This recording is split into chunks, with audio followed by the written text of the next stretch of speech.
Mis hermanos, Dios los bendiga, les habla un día más Teo Hernández.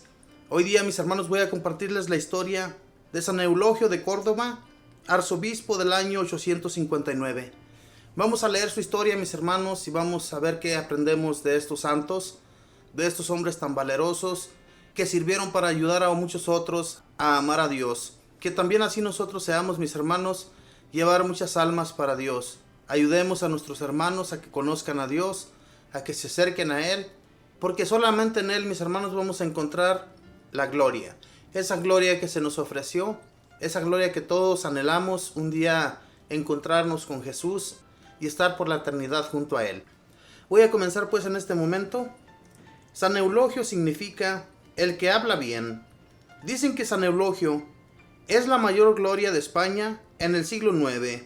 Vivió en la ciudad de Córdoba, que estaba ocupada por los musulmanes o maometanos, los cuales solamente permitían ir a misa a los que pagaban un impuesto especial por cada vez que fueran al templo, y castigaban con pena de muerte al que hablara en público de Jesucristo fuera del templo.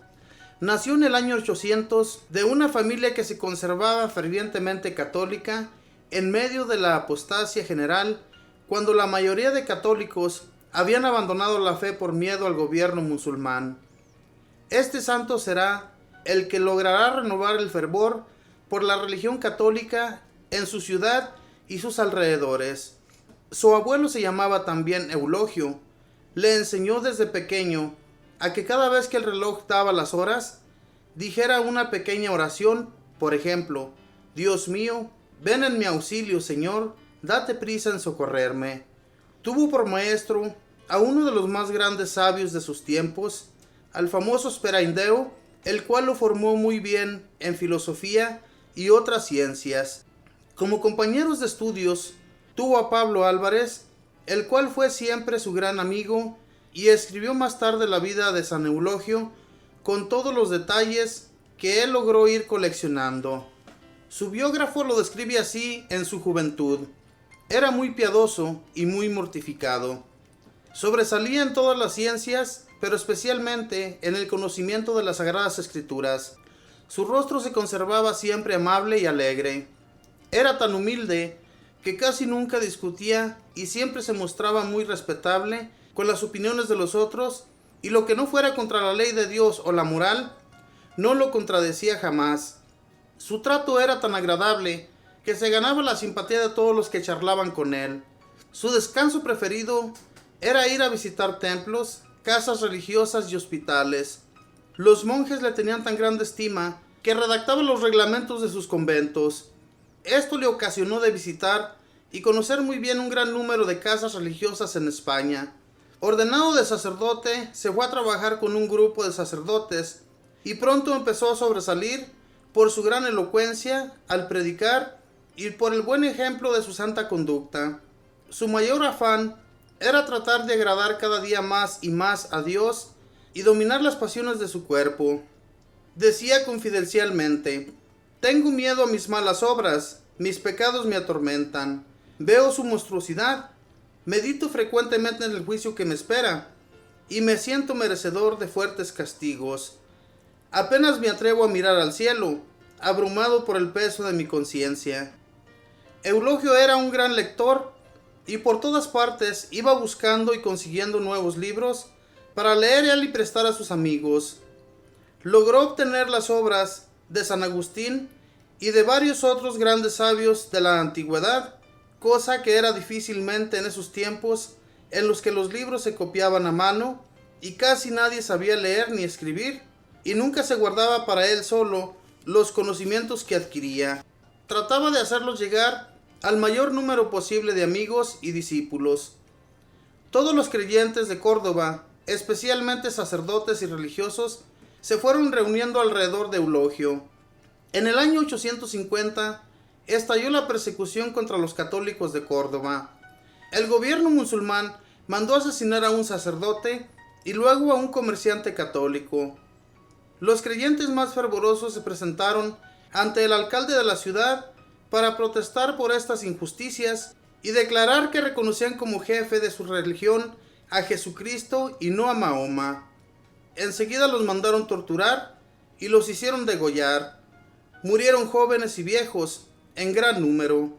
Algunos católicos, que en otro tiempo habían renegado de la fe por temor, ahora repararon su falta de valor y se presentaron ante los perseguidores y murieron mártires.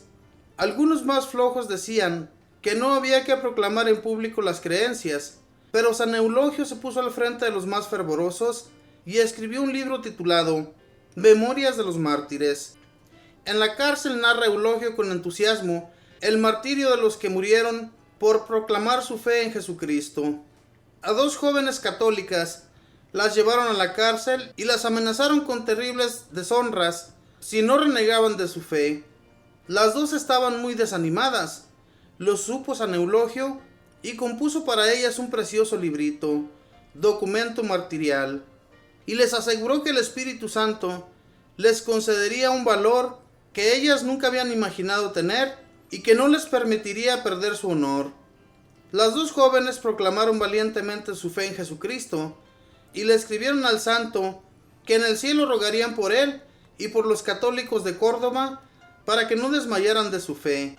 Fueron martirizadas y pasaron gloriosamente de esta vida a la eternidad feliz. El gobierno musulmán mandó a Eulogio a la cárcel y él aprovechó sus meses para dedicarse a meditar, a rezar y a estudiar. Al fin logró salir de la cárcel, pero encuentra que el gobierno ha destruido los templos, ha acabado con las escuelas donde él enseñaba y que siguen persiguiendo a los que creen en Jesús. Eulogio tiene que pasar 10 años huyendo de sitio en sitio por la ciudad y por los campos, pero va recogiendo datos de los cristianos que van siendo martirizados y los va publicando en su memoria de los mártires. En el año 850 murió el arzobispo de Toledo y los sacerdotes y los fieles eligieron a Eulogio para ser el nuevo arzobispo, pero el gobierno se opuso. Algo más glorioso le esperaba enseguida, el martirio. Había en Córdoba una joven llamada Lucrecia, hija de maometanos, que deseaba vivir como católica, pero la ley se lo prohibía y quería hacerla vivir como musulmana. Entonces ella huyó de su casa y, ayudada por Eulogio, se refugió en casa de católicos. Pero la policía descubrió dónde estaba y el juez decretó pena de muerte para ella y para Eulogio.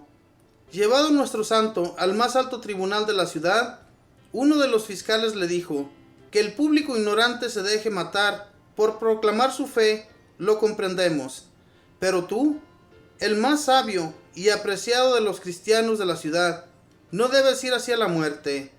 Te aconsejamos que te retractes de tu religión y así salvarás tu vida. A lo cual Eulogio respondió: si supieses los inmensos premios que nos esperan a los que proclamamos nuestra fe en Cristo, no solo me dirías que debo dejar mi religión, sino que tú dejarías a Mahoma y empezarías a creer en Jesús. Yo proclamo aquí solamente que hasta el último momento quiero ser amado y amador de nuestro Señor Jesucristo. Un soldado le abofeteó la mejilla derecha y nuestro santo le presentó la izquierda y fue nuevamente abofeteado. Luego lo llevaron al lugar de suplicio y le cortaron la cabeza. Poco después martirizaron a Santa Lucrecia. San Eulogio, consíguenos un gran entusiasmo por nuestra religión. Dichosos vosotros cuando os persigan y os traten mal por causa de la religión. Alegraos, porque grande será nuestro premio en el reino de los cielos. Mateo 5:12. Esta fue la historia de San Eulogio, proclamador de la fe en Jesucristo. Las personas de Córdoba, España, estaban renegando muchos ya de la fe, muchos que, como dice aquí la historia, eran flojos, que no tenían por qué proclamar su fe en público. De esa manera se esconderían de los maometanos. Pero no, la fe de Cristo tiene que ser proclamada. Inclusive ellos lo tienen que saber, los mismos maometanos, como lo hizo San Eulogio cuando se presentó ante ellos para ser martirizado. Hermanos, tanto amor llegó a tener la gente por Jesucristo que prefería ser martirizada antes que creer en otra religión, incluyendo a esta hija de maometanos. Fíjense nada más cómo ella se escondió en casa católica para que no se dieran cuenta los maometanos de que ella también creía en Jesucristo. Sin embargo, cuando los descubren, a los dos los llevan al martirio. Y no hay que tener miedo, como decía San Eulogio. Él en sus libros les escribía que no tuvieran miedo, que el Espíritu Santo que nos dejó Jesús nos daría el valor para resistir cualquier dolencia que a nosotros nos llegase. Y así sucedía, hermanos. En realidad así sucede todavía en la actualidad, si nosotros creemos con toda nuestra fe y todo el corazón de que Jesús nuestro Señor nos dejó el Espíritu Santo para darnos valor en los momentos más difíciles de nuestra vida. En realidad que sí podremos sobresalir de todo ello. Pero tenemos que tener esa fe y esa confianza en Jesús nuestro Señor, como la tenían todos estos hombres y todas estas mujeres que fueron al suplicio por causa de estos maometanos y por causa de amar a Jesucristo como debe ser. Hermanos, Jesús cuando se fue a la derecha del Padre, Él dejó dicho que seríamos perseguidos. No dijo que nos la íbamos a pasar muy suave. En realidad, lo que Él decía, que todo aquel que lo quiera seguir, dejemos la comodidad y sigámosle. Carguemos con su cruz, así como Él la cargó. Él sufrió. ¿Por qué sufrió? Jesús fue al martirio, también al igual que muchos santos, solamente que Él para demostrarnos que había una eternidad, que había una gloria y que por su muerte también seríamos eternos. Eso es lo que Jesús nos vino a enseñar, y en eso hay que poner toda nuestra fe. No desmayar en medio del camino, ya que conocemos de Jesús, ya que conocemos que en Él encontramos todos sus favores y que no hay nada ni nadie que nos pueda sacar ni arrancar de ello. Continuemos adelante, echémosle ganas en la fe, no desmayemos en la fe. Miren, en aquel tiempo las persecuciones eran muy difíciles. Cuando se demostró en mucha gente que en Jesucristo se encontraba una gloria divina, no tenían miedo de morir. Sabían bien que aquí sería un tormento pasajero, pero que sería una gloria eterna allá arriba. Y ellos ponían toda su confianza en eso y no desmayaban en su fe. Le echaban muchísimas ganas y proclamaban a Jesús como el Mesías, como el Rey de todo el universo. Cosa que también nosotros debemos hacer, proclamar a nuestro Señor como lo que es y no desmayar en la fe. Que eso nunca nos suceda, ni siquiera nos pase por la mente. Que Dios les bendiga, mis hermanos, que pasen un feliz día.